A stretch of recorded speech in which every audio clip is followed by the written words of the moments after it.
Hey, what's going on, guys? This is AndrewChicken, and welcome back to another video. We've got quite a perplexing update here for Deadlock, because we've got a bunch of changes, some of which are pretty darn good, but others of which have me scratching my head a little bit. So, let's just jump straight into it. We have a link to the patch notes in the description if you want to follow along, and also, if you appreciate my patch coverage that I've been doing here on the channel consistently for you, then I'd really appreciate it if you would hit that subscribe button. It really helps out a ton.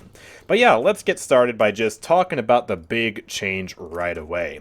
The mid-boss, and specifically the Rejuv buff, has received a rework. A very big rework. We have the mid-boss here, and the mid-boss itself is actually pretty much the same.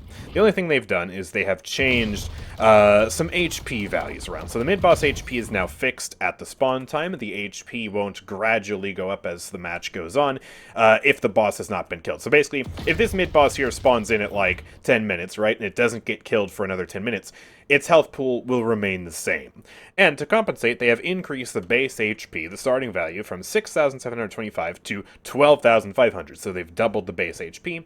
And they have reduced the growth from 470 to 200, so it should be more consistent mid-boss health pools just throughout the entire match. However, where things get interesting is when we talk about the Rejuv buff. So I'm going to go ahead and spawn a couple of friendly little bots, just like this, and I'll spawn, I guess, a couple of enemies as well.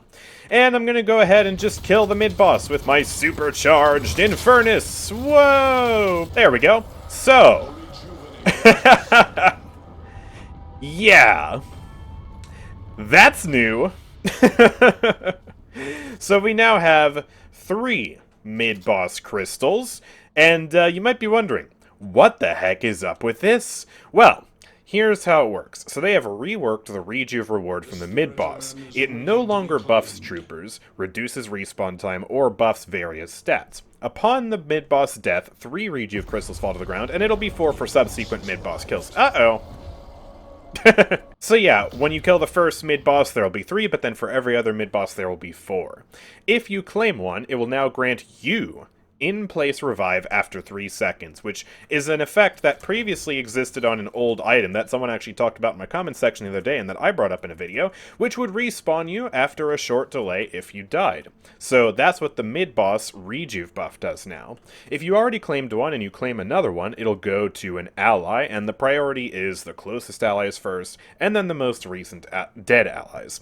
And dying with the Rejuv no longer counts as a kill/death, nor gives out soul bounties. So, if I go ahead and pick this crystal up, you see that on the top of the screen, I am the only person on my team with a Rejuvenator buff. And now, if I go ahead and claim a second crystal over here, bam, it gives it to this ally over here. But, of course, this ally does not have the Rejuv buff, and there are new visual effects here as well, so it's very clear who has a Rejuv and who does not. So if I take control of one of these enemy bots here, and then I shoot the person with the Rejuv, bam, they die.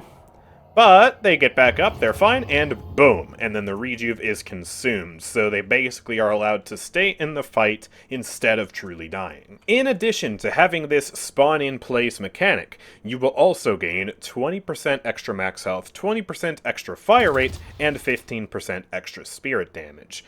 And if you gain the buff, it'll heal you to full, and it'll last up to 7 minutes. And I believe the buff duration will scale as the match goes on, is what that implies. So yeah, we have one more Rejuv crystal over here. Punch that. Hey, look, it goes to this ally. Just as a reminder, yeah. There are now individual Rejuv buffs, and so gone are the days of having a big mid-fight where both teams are trying to conquer one single Rejuv crystal, and then it grants the bonus to the entire team. Those mid-steals are pretty much gone. Now, it's still worth fighting over the mid-boss because your team wants to control as many of those Rejuv crystals as possible. If you get all 4 crystals, that's absolutely fantastic. If you stop the enemies from getting 2 crystals, that's also fantastic, right? So there is still definitely a reward for fighting over it, but those super sweaty, tense battles where you're all fighting over this one objective that spawns right here, that's gone. And so that's gonna be really, really interesting. And that's the part that has me scratching my head a little bit, wondering how these new mid-boss fights are going to play out, and how the Rejuv fits into the game now, because, yeah, not buffing troopers as well is kind of a big deal. Those buff troopers were absolutely crazy. So there are a lot of implications for this, and yeah, we're going to have to just test over the coming weeks how this new Rejuv feels. I'm honestly a little bit skeptical about it, but that may just be because it's new and it's so drastically different to what we've seen previously. Maybe it is a good idea, though. Maybe it's not. That's where you in the comments section need to let me know what you think about the Rejuv rework here, and also, of course, give your feedback to Valve, as long as it's constructive, of course. You don't want to just flame people for making decisions you don't like, because that's not cool, and it's an early access game, bro. Just chill out. Alright, so now let's talk about a bunch of general game mechanics that have been changed, including a bunch of changes to the melee system. So, first of all, if you mantle on top of a ledge, just like this, and an enemy punches you previously, it would just stun you and cancel your mantle. That has been removed. Instead, if someone melees you while you're mantling, you will have an 80% movement slow applied that ramps down to 20% over 2 seconds. So the stun is gone, you'll still complete the mantle, but you'll be slowed. So I guess there is still an incentive to melee someone while they're mantling, but yeah, no longer is it as penalizing, which is another change that kind of has me scratching my head. I never really felt like it was a bad thing that you got stunned for a melee. If anything, it made you more careful and have to consider your positioning smarter, but I didn't really think it was something that needed to be changed, and so, yeah, it's another thing where, let me know what you think about it in the comments. But now let's get to the melee changes. Now, there's some good here, and there's some potentially bad here, so let's talk about it. First of all, there's a slight reduction to the amount of turning you can do while performing a heavy melee. So, just a little bit slower in terms of the turning while you're doing that heavy melee, and you can definitely feel that. And another thing you can feel is the cooldown on the heavy melee has been increased. I am heavy meleeing right now at the maximum possible speed. This is as fast as it gets, and this is because I'm missing. So, previously, the cooldown of the heavy melee was 0.9 seconds flat, regardless of whether you hit the enemy or you missed. Now, the heavy melee cooldown has been increased from 0.9 seconds to 1 seconds if you hit, and if you miss, it's been increased from 0.9 seconds to 1.3 seconds. So that is a 0.4 second increase, almost an extra 50% duration if you miss compared to what it was last patch. So if I just wail away at this guy, then obviously I recover much faster, and it almost feels the same, although it is still a little bit slower.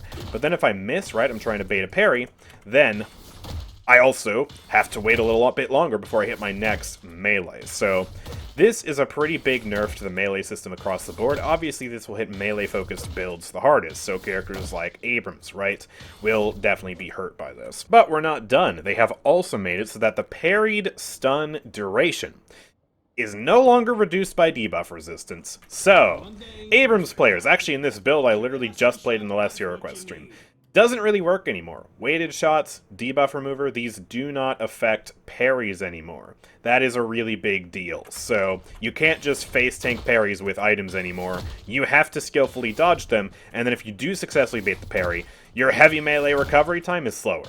So that is just a major wallop to all melee builds everywhere. And, just to pour some extra salt in the wound, light melee damage has been globally reduced by 20%, except for Viscous, Calico, and Bebop. So, that is a lot in regards to the melee system. That is a pretty big deal. Now, obviously, melee builds have been running rampant. They have been very powerful for a while now, pretty much ever since the item shop rework. They've been meta in some way or another. And so this is really Valve clamping down hard on the melee system. Now, where this could potentially be a bad thing is, A, did they clamp down too hard? Is melee just awful now? Does it feel bad to play with? Obviously, we're going to have to test that over the coming days. Second, is worsening the handling of the melee system really the best way to go about this? Because obviously, if you increase the cooldown of the heavy melee and you reduce the turning radius so you can't pivot as quickly, it is going to feel worse on a tactile mechanical level. So is that worth it in order to nerf melee, or could you go about nerfing melee in a different way that possibly feels better? For example, maybe a global heavy melee damage nerf. I don't know. I don't know. Maybe as we get used to this system, it'll feel good. But obviously, this is going to be pretty jarring just immediately here at the start of this patch. And so I am wondering if this is the right way to go about it, especially because there are also some melee things that tie into the movement system that are also going to feel worse. You know, the heavy melee is sometimes used as a movement tool to get up to certain ledges like that, and so it is also, in a sense, a movement nerf too. So there's a lot to talk about, a lot of changes here, and yeah, oh man, Abrams and other melee-based characters are going to have to do some new build crafting and figure out how they can adapt to this new meta. Another tactile change that they've done that directly impacts the movement system is changing the dash speeds of different characters. So there are now 3 buckets that a hero can be placed into when it comes to their dash speed. Bucket 1 is plus 5% dash speed, Bucket 2 minus 5% dash speed, Bucket 3 minus 15% dash speeds. So all heroes will still travel the same distance, but they will just get there a little bit slower. And so I'll put the buckets on the screen right now. You can see that most characters end up in Bucket 2, where most characters just got a 5% dash speed nerf this patch. A couple characters got a 5% buff, and a couple characters, including Abrams here, got a 15% nerf. And I think you can definitely feel that on Abrams. It's a little slower. This character is just going to feel really sluggish to play this update, between the melee nerfs and now this dash nerf. Oh boy. So that is another very interesting change that will make the game feel slightly worse to play for these characters, but maybe it does make sense to do it, because a lot of the characters, especially in Bucket 3, are characters that shouldn't really have that much mobility anyways without investing heavily into it. You know, characters that are big, beefy tanks, like Moe and Krill, Abrams, Shiv, Dynamo, etc. So I think this one is reasonable, but yeah, it is definitely a change worth noting, because some characters are just going to parkour worse. Ooh, and that definitely felt really slow there, so yeah. Oh, man, another thing to talk about in the comments. We're going to head back to the main map now, because I have something to show you. It's this. What? Where'd the teleporter go? Yeah, so they removed the teleporters between walkers. We just keep losing teleporters. When I started playing this game, there was a teleporter back there was a teleporter in the middle of the map over here. Now, I think the only teleporters that are left are the teleporters underground, if you go down here. So yeah, that's another very big change. Ganking between yellow and green lanes is going to be a lot harder now. Now there's no longer that skip where you zip line from the middle of yellow lane down to the teleporter, then take the teleporter over to green lane, and having that be faster than taking the zip line. Now, you just take the zip line. It's really hard to get from yellow to green now. It's a lot slower than it was before because that teleporter's gone. This is the only teleporter left in the game. Soon they're going to be phased out entirely, I reckon. I mean, when are we getting rid of this one, Valve? I mean, why even add teleporters in the first place? Here's another thing I have to show you. I'm going to turn around. Where'd it go? They got rid of the bounce pad here. That's on top of the fish market, and on the other side of the map over there too. Yeah, no bounce pad here anymore. There's still the bounce pad here, there's still the bounce pads on those buildings, and obviously that bridge right there. But, why'd we get rid of this, exactly? I don't know. I quite enjoyed using this bounce pad. This is one of the most baffling changes of the update, in my opinion. I don't know, maybe someone in the comments can explain why they removed this. I'm left scratching my head, because I thought this was a very nice spot to have a bounce pad. Alright, now we have a bunch of soul changes to talk about. I'm going to put them on the screen here, and I will basically just summarize them rather than going over them individually, because it's a lot of just big numbers changes.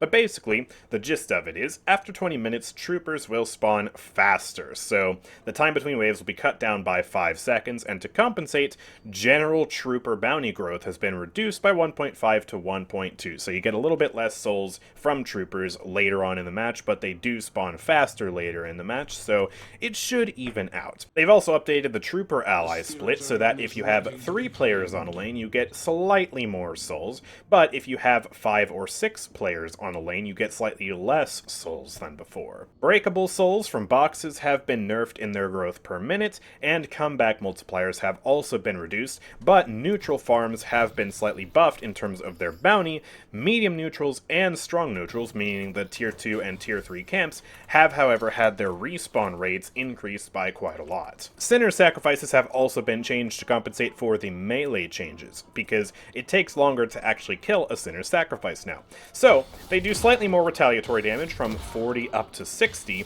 and when you kill them with a successful heavy melee just like this, you now get 4 golden statue buffs. Look at that. That's actually kind of lucrative. So, a massive buff to the Sinner Sacrifice machines, but the melee system makes them take longer to actually complete, and so you may potentially risk being caught out by an enemy player. And finally, hero kill bounties are now reduced based on the amount of players, similar to the trooper mechanic. So if 2 players work to kill an enemy, they will still get 100% of the souls, but then it gets reduced gradually based on the amount of players down to just being 75% efficient if all 6 players worked to complete a kill.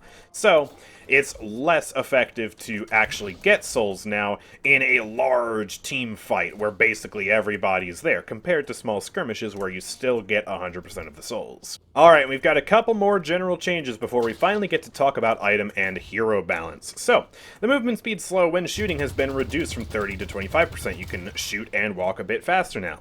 Sidewalker HP has been increased by 10%, but objectives as a whole no longer have 20 to 25% spirit resist. The spirit resist has just been wiped from objectives completely. However, certain abilities that are extremely effective at AoE have been nerfed on objectives by 50%. So Last Stand, Storm Cloud, Hyper Beam, and Heavy Barrage will do 50% reduced damage to objectives now. Troopers move faster, and also player respawn timers have been made slightly faster at the 19-minute mark, the 30-minute mark, but the 40-minute mark is still 85 seconds. They've updated the zipline knockdown to make players go straight down to the ground, kind of like a knockdown, and not start the stun timer until they hit the ground, and the stun duration has been reduced from 3 seconds down to 2.5 seconds. And finally, they added a new UI indicator showing pending healing that will affect certain things like Abrams' passive here. So I maxed this out. If I get shot by the Guardian, you can see that now I have a visual for how much health I'm about to get back from my passive over time. So that's actually a very helpful indicator to let you know how useful Infernal Resilience is being. Alright, now let's take a look at some item balance. And if you've been enjoying my coverage of the patch so far, I'd appreciate it if you would like this video. It really helps out in the algorithm a ton. But yeah, let's talk about these weapon item changes now. So, one tier 1 item change for Restorative Shot here. It's been really powerful ever since they buffed it, and so they nerfed it slightly. Now you only get 15 healing from NPCs as opposed to 20, and the weapon damage bonus has gone down from 8 to 6. Still going to be a very powerful item if you're able to hit heroes consistently, but if you're just hitting NPCs, then this is pretty much about the same as extra regen, but a little bit more complicated to use, and obviously it does provide weapon damage instead of health. We have some changes here for a couple of tier 2 items. Fleetfoot had its bullet resist nerf from 10% to 6%. Melee Charge as well got its bullet resist nerf from 10 to 6%. Spirit Shredder Bullets, however, has been buffed from -7% to -8% spirit resist on hitting an enemy. Slowing Bullets has been buffed in its consistency. After buildup is achieved, the debuff will be refreshed rather than starting the buildup again, so it's easier to actually maintain the slowing bullets on someone. And they reverted the nerf to Swift Striker. This went from 20% to 18% in the last patch. They reverted it back up to 20%. Now for the tier 3 items, Express Shot has had its primary fire damage boosted on the passive here from 165% up to 185%. Not really a total fix for this item in my opinion. I still think that its cooldown should refresh as you fire your weapon. As you can see, it currently interrupts the cooldown if you fire another shot, and so you can potentially go a very long time without getting a benefit from this. It's kind of clunky to play around, so I still think they should look into changing that about Express Shot, but yeah, it is in need of a buff, so I guess this is a nice little band-aid. Toxic Bullets has also received a change, so the base damage has gone down from 2.5% max HP down to 2.1%. However, it will now scale with Spirit Power at a rate of 0.005%. So I can buy this, and then if I go ahead and max my character out to get all that Spirit Power, we are now able to do 2.28% damage per second with the bleed damage. And then if I go ahead and buy Boundless Spirit on top of that, then we are now able to do 2.65%, which is officially more damage with toxic bullets than we had previously. So if you're only investing into gun items and you have no spirit investment at all, then you will not be able to do as much damage as you did previously. However, if you do invest into some spirit items, then you could potentially get toxic bullets to be way higher than it was previously. So a bit of an interesting change to this, and yeah, maybe it's actually a decent item on spirit characters now? I don't know, we'll see. Berserker got its bullet resist cut in half, from 16% down to 8%, which is a pretty big deal, actually. That's a lot of bullet resist to be losing. Still definitely a good item, but it provides you much less protection, so yeah, still I think a pretty good bang for your buck item though if you're playing a tank character. After that there's a Blood Tribute, and they kind of took some of what I was suggesting into account with this item. I don't know if they were directly listening to me or they just happened to cross the item a different way, but they have reduced the healing reduction on this item from 50% down to 40%, and they made it give you some out-of-combat regions. So instead of increasing the health drain but reducing the healing reduction, they've kept the health drain, they've reduced the healing reduction, and then if the item is toggled off and you're out of combat, you're able to heal up between fights much quicker. So that's pretty interesting. And they also buffed the movement speed that you get while it's active from 1.75 to 2, so you're a little bit faster when the buff is active. Weighted shots took some nerfs. Thankfully they didn't reduce the positive values, they just reduced the negative ones. So you're penalized a bit harder when it comes to your bullet velocity and your stamina recovery now. And actually they doubled the stamina penalty from 10 to 20. So you do get some very good buffs with weighted shots, but it comes with much more of a drawback now. Hunter's Aura now grants you plus 1 meters per second of sprint speed. Okay, pretty cool. And Spirit Rend, just like Spirit Shredder bullets, has been buffed from 7 to 8% with its passive. However, the landing headshots portion is still at 7%, so not as big of a buff as it may seem on paper. Now for the tier 4 items, Crushing Fists. Yeah, I'm pretty sure everyone saw some nerfs coming for this one. The bullet resistance has been reduced from 20% down to 12%, so another very substantial nerf there, kind of similar to the Berserker nerf, honestly. And they also reduce the heavy melee distance from 70% to 60%, so you travel less distance with this now. Otherwise, it's mostly untouched, so I guess that's nice. Armor Piercing Rounds has also received a nerf. It now only has a 50% chance, a coin flip, to ignore enemy armor. Previously it was 60%, so a little bit less effective there. Shadow Weave just got some interesting changes, so they have basically changed around the uptime a little bit. The duration has gone down from 25 seconds down to 18 seconds, but the cooldown has also been reduced from 40 seconds down to 32 seconds. So you gain about 1 second extra of uptime with these new numbers, which I guess that's not a lot, but it is something, and you get to use it more frequently, which is the very big thing, I think. And they have also added 25% additional melee damage whenever you ambush somebody. So Shadow Weave just potentially became a melee item, which is interesting. There aren't too many sources of 25% melee damage in this game. Shoot, does Crushing Fist even give that? No, Crushing Fist gives 20%, and then 25% bonus heavy damage. So that really puts into perspective how powerful that melee damage bonus is. So this just got way more interesting, and I'm excited to see what people do with this item. Finally, Capacitor has had its shock damage go up from 45 to 50, and Spell Slinger's buff duration has been increased from 10 seconds to 14 seconds, and that's actually a big deal because it gives you a lot more time to refresh the buff. So yeah, this actually probably just got way more effective. Alright, now let's take a look at Vitality items, and there are no Tier 1 Vitality item changes, so we'll move straight to Tier 2. Guardian Ward got a slight buff. The cooldown has been reduced from 45 to 40 seconds. Alright, that's nice. Weapon Shielding and Spirit Shielding have both received some pretty drastic changes. So, the base barrier has been reduced from 400 down to 325. That is actually a very big deal. And their barrier no longer scales with spirit power, rather it scales with boons. So, I'm going to go ahead and buy both of these, and then I'm going to max level my character here as Abrams, and you can see that we go up to 453 barriers. So that's what we get at max power, and it's 53 more than what they were previously at 400, so it definitely gets stronger in the late game. But then, and I can tell you this from personal experience as a stinky barrier maxing warden, yeah, you actually are not really getting as much barrier anymore as you were previously with the spirit scaling, because you had a higher base value to start from, and then the spirit scaling could easily get you up to 500 plus with these barriers. So overall, definitely a big nerf to these items, especially in the early game, because that starting value being so much lower in the early game means that they are much less potent on lane. Notably, Reactive Barrier has not been touched. It still scales with Spirit, and it still has the same values. So now we have the barrier items kind of being fractured here, where some scale based off of boons, some scale based off of Spirit. If you're playing Warden, obviously his ability to get a barrier, that, that second ability, also scales off of Spirit. So yeah, kind of an interesting shakeup for these shielding items here. And I guess I'll have to do an update to my Max Barrier Warden build soon, because, oh boy, we gotta see if it's still good. Lastly, Return Fire has received some nerfs. The bullet resistance has gone from 10% down to 6%, and the returned damage has gone from 60 down to 50 for bullet damage, and 30 down to 25 for spirit damage. So, much less effective now just across the board.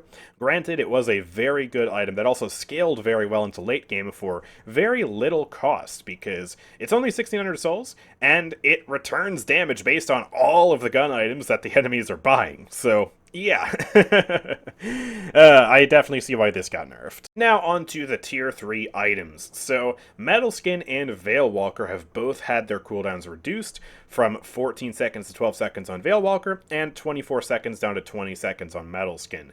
When you also consider the Return Fire nerfs, Metal Skin comparatively does look a little bit better this patch. Not necessarily better than Return Fire, just better than it was previously, which was one of the least popular items in the game. So yeah, cool to see this item getting buffed.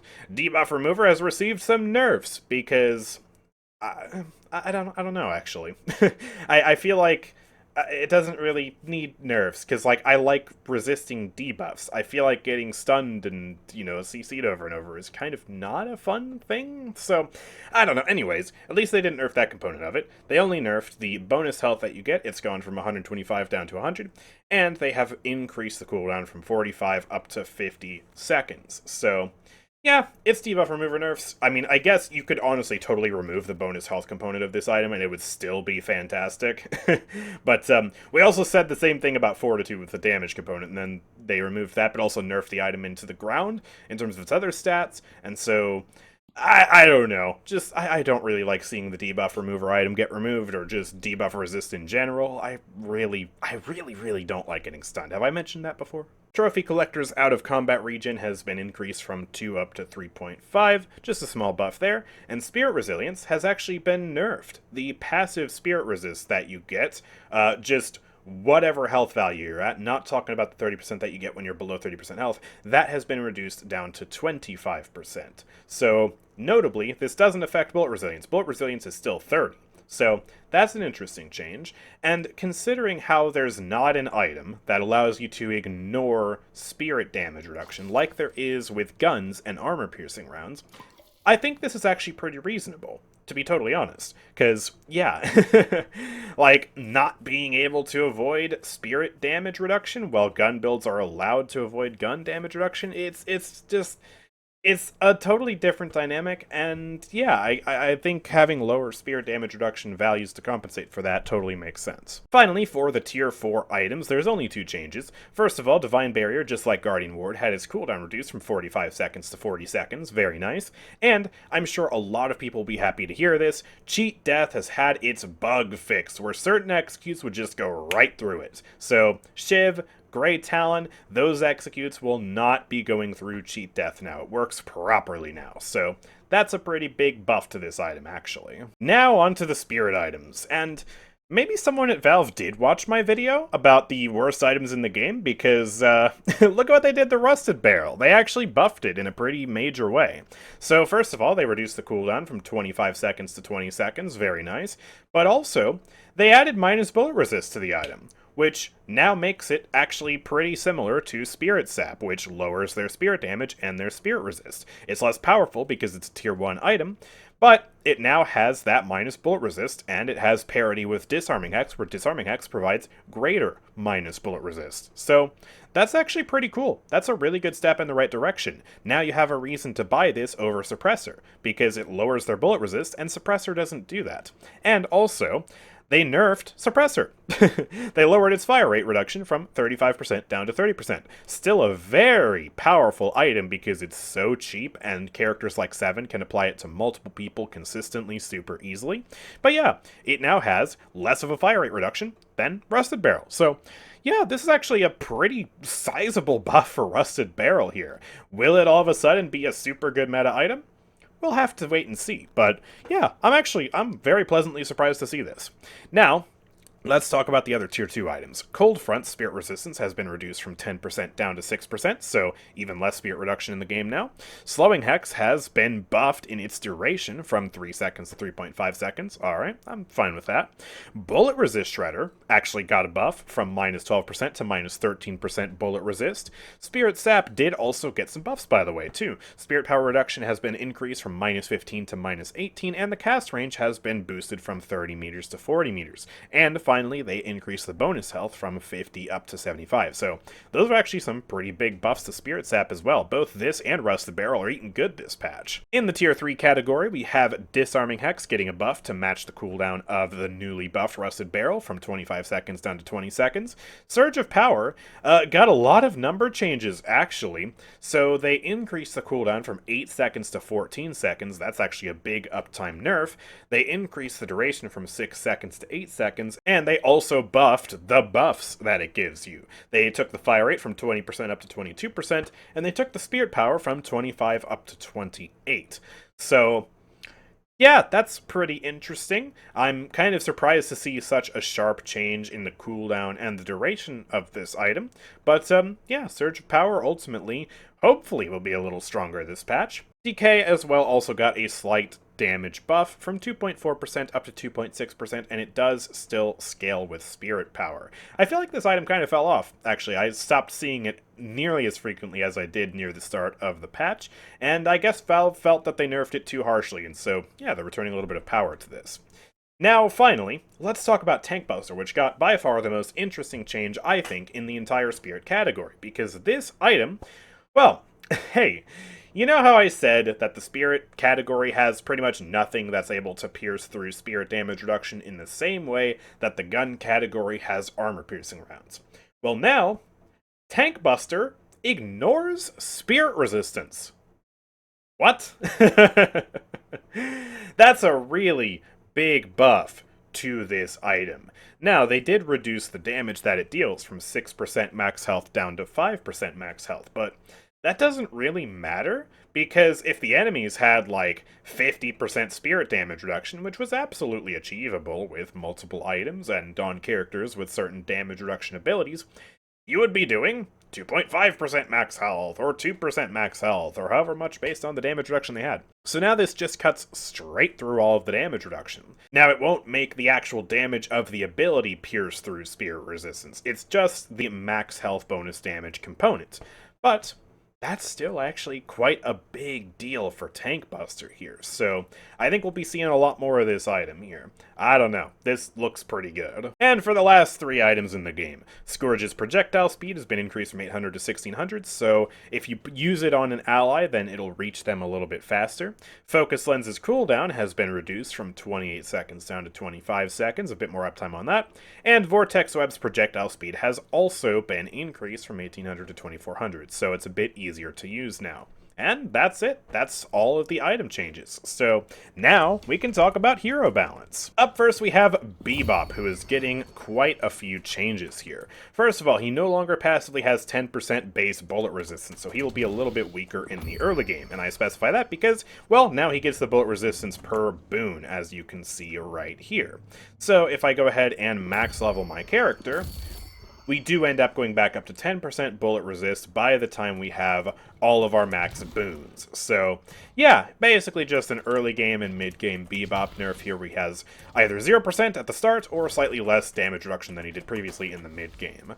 Now, they have also changed around some of his upgrades on his uppercut and his grapple arm. So the exploding uppercut tier 2 has been reduced from 50% weapon damage to 40%, and the duration of the buff has been reduced from 12 seconds down to 9 seconds. They have also nerfed the tier 1 of the grapple arm in a similar way, so they have reduced the weapon damage from 25 down to 20, and they also reduced the duration of the buff from 10 seconds down to 6 seconds. So these are obviously very targeted gun bop nerfs, and also melee bop already got hit hard enough with all of the global melee nerfs, so yeah, oh man, Bebop just keeps getting weaker, but somehow he still finds a way to be a menace. It's easier to impregnate people with Dynamo now. Yeah, the Shockwave has a slightly higher damage hitbox now. The pulse damage height has been increased from 0.5 meters to 0.7 meters, so he knocks people up even easier now. If you're not in on the inside joke with the Deadlock community, I bet that whole thing just sounded really weird. Great Talon is getting some buffs. The Spirit Snare Curse duration has been buffed up to a just raw 2-second duration now, instead of being 1.75 seconds. And also, the Guided Alice had 15 seconds shaved off of its cooldown, from 135 down to 120 seconds. So just 2 minutes of cooldown reduction, and if we go ahead and get, you know, superior cooldown online, 90-second cooldown, yo! And then get the tier 2, 56-second cooldown, and then get trans cooldown, 53-second cooldown! Wow! Very small nerf to Kelvin, but definitely impactful for any beam enjoyers. The tier 3 beam will no longer bounce off of objectives. It'll look just like this. Pretend this guy's an objective. Yeah, doesn't bounce anymore. Alright, now Lady Geist has gotten a lot of handling changes to her Essence Bomb, so let's take a look. First of all, the Essence Bomb no longer sticks to enemy units. It'll just go right through. As you can see, it penetrated through that guy and landed on the floor back there. The Essence Bomb's cooldown has also been increased from 10.5 seconds to 14.5 seconds, and the base radius has increased from 7 meters to 9 meters. Basically, they did a swap with the Tier 1 Essence Bomb and the base stats, because now the Tier 1, instead of increasing the radius, will now reduce the cooldown by 4 seconds. So we get this to Tier 1, and now we're back to exactly the same stats as we were before the patch. It's as if nothing changed. And I believe this is done with the intention of making it a little bit easier to hit the Essence Bomb in the early game before you upgrade it, but also making it less spammable. So it's a little bit less consistent poke from Lady Geist in the sense that it won't be happening as often, but it'll be easier for her to secure the damage when she does throw the bomb out until she gets this upgrade online, and then it's just back to business as usual. And finally, one small buff to the Essence Bomb, just through and through, the projectile speed has been increased by 25%, so now it reaches its destination a little bit faster. McGinnis has gotten some changes, including a few nerfs, which actually for once feels very fair and justified. Her win rate has actually been quite high as of recently, so yeah, let's take a look. Her health per boon has been reduced from 56 to 52, so at max level, she will be a little bit squishier now. She won't have as much health. They also did some changes to Spectral Wall and the Preview Particle. So they fixed a bug where aiming at long stairs would sometimes cause the preview to go through it. They also changed the Preview Particle. They now have it supporting lag compensation, and also the Spectral Wall will now erupt properly where the Preview Particle is displaying when manually triggering the eruptions. So now it looks like this. Which, I mean, it's a subtle difference, especially if you are an untrained eye and you haven't played McGinnis much. But yeah, it should generally just be better now. And then finally, her turrets have been slightly nerfed. The health per boon that they get has been reduced from 12 down to 10. Oh, this is interesting. Wow, okay. Anyways, Mirage has gotten, finally, a real nerf instead of a slap on the wrist that means absolutely nothing. The base bullet damage has been reduced by 10%. Just flat. Boom. 10% damage nerf to Mirage through and through. Yeah, that's nice. That's all they did to him, but it's a heck of a lot better than what we got last patch. Conversely, Paradox's base bullet damage scaling has been increased by 10%. So, yeah, that's kind of the opposite of Mirage. A paradox, if you will. Pocket's Affliction has also been buffed. The burst damage it does at the start, based on the enemy's current health, has gone up from 10% to 12%. So, yeah, a bit more damage there, but the damage over time component is still the same. Which means it honestly still feels kind of useless most of the time, if I'm being totally honest, especially in the late game when we've got spirit damage reduction online. Alright, now let's take a look at Shiv, because his Rage and his Bloodletting have received some big changes. So, the Rage now only builds up when you're damaging players. If I come in here and start whacking this camp, my Rage meter will not fill up. It will only fill up if I come over here and I slap this guy in the face with some damage output, just like that. So, that's actually a pretty good change. It means that he has to constantly be fighting players, and he can't just be at permanent range by meandering through the jungle and occasionally throwing a dagger at an NPC. But to compensate, they have also buffed the rage to make it easier to maintain in an actual fight with the player. It now builds up 20% faster from all damage types, and it also has the decay duration increase from 9 seconds to 12 seconds, so it'll basically just decay a little bit slower. So, definitely a bit of a power shift here for the rage, and it'll still be very powerful when you're actually at full rage in a fight with another player, and you'll be able to get that online faster when you're attacking the player, but you won't be able to maintain it between fights nearly as easy. Actually, you won't be able to do it at all, because, yeah, it only builds up from players. You can't even build up from a walker. That's actually kind of a big deal. Now, let's talk about the bloodletting. The duration has been reduced from 12 seconds to 6 seconds, which means that you're going to take that deferred damage way faster. Like, way faster. So you have much less time to actually heal that up. Still a very useful mechanic, but sometimes Shiv won't be feeling so immortal anymore. That's actually a really big deal, because the main major benefit of deferred damage is that it's so easy to heal back up. But that benefit gets way, way smaller the less duration of that deferred damage. So, yeah, ooh, that's pretty big. However, the bloodletting damage clear has been increased from 30% to 40%. So that's when you press the button and you clear some of that damage. So that is one thing to note. And they have also swapped the bloodletting tier 1 and tier 2. So now you have to invest 3 ability points instead of just the measly 1 in order to get that 6% incoming damage deferred, which is actually a really big deal. One thing I've gotten away with on my Shiv builds for a long time is just putting 1 point into bloodletting and then getting back to the rest of my abilities and maxing out killing blow. So having to invest more into this damage reduction is actually going to take away heavily from maxing out your killing blow on time or going for your other abilities if you're someone who does that. So yeah, this will either result in Shiv being less tanky over the course of a match, or delaying the ability to get that killing blow reset online. This is actually another pretty big deal. And also, they have buffed the tier 3 to go from plus 25% to plus 35%. So when you stack this on the base buff, you can now theoretically clear 75% of the damage from bloodletting if you choose to max this out. So if you want to build for true tankiness on the bloodletting now, I guess that is a little bit more feasible in a sense. So ultimately, what I think all of this is going to achieve is it's going to make Shiv a bit squishier. He has more trade-offs now, and also when it comes to actually engaging in a fight, he's not going to be able to have rage just ready to go constantly, permanently as the match goes on. He's going to have to fight players to build that up manually, and it could take him a bit to actually get to that max rage meter in a fight. So that all is a very big deal. Shiv's going to feel very different this patch. He's still going to be very powerful, I think. But yeah, this is definitely a shakeup, and it's nice to see that they're actually trying to fix Shiv in a way where he still feels like Shiv, but isn't as much of a ridiculous powerhouse. I think especially the rage change of only being able to build it up from players is a very nice thing. Now for the character that everybody has been seeing nerfs coming for, it's 7. So let's just get started by talking about his movement speed. His base movement speed has been brought down from 7.1 to 6.9. Nice. They have also nerfed the spirit scaling of his movement speed from 0.023 to 0.02. If you didn't know, the reason why 7's moving so fast in the late game is because spirit power makes him move faster. And so that's been reduced. That's a very appropriate change, actually.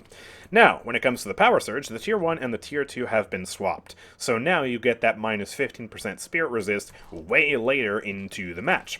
Of course, the trade-off is, now you get the 15 seconds cooldown reduction right away. That could actually be very helpful for being on the lane and actually dealing damage more consistently. So it's not exactly a true nerf, in my opinion, in the same way as it is for Shiv and his bloodletting change that we just talked about. Finally, the Storm Cloud getting 4 major nerfs. The cooldown has been increased from 170 seconds to 180 seconds. The spirit power scaling has been reduced from 0.7 to 0.65. The DPS has been reduced from 95 to 90. And the tier 3 DPS has been reduced from 65 to 60.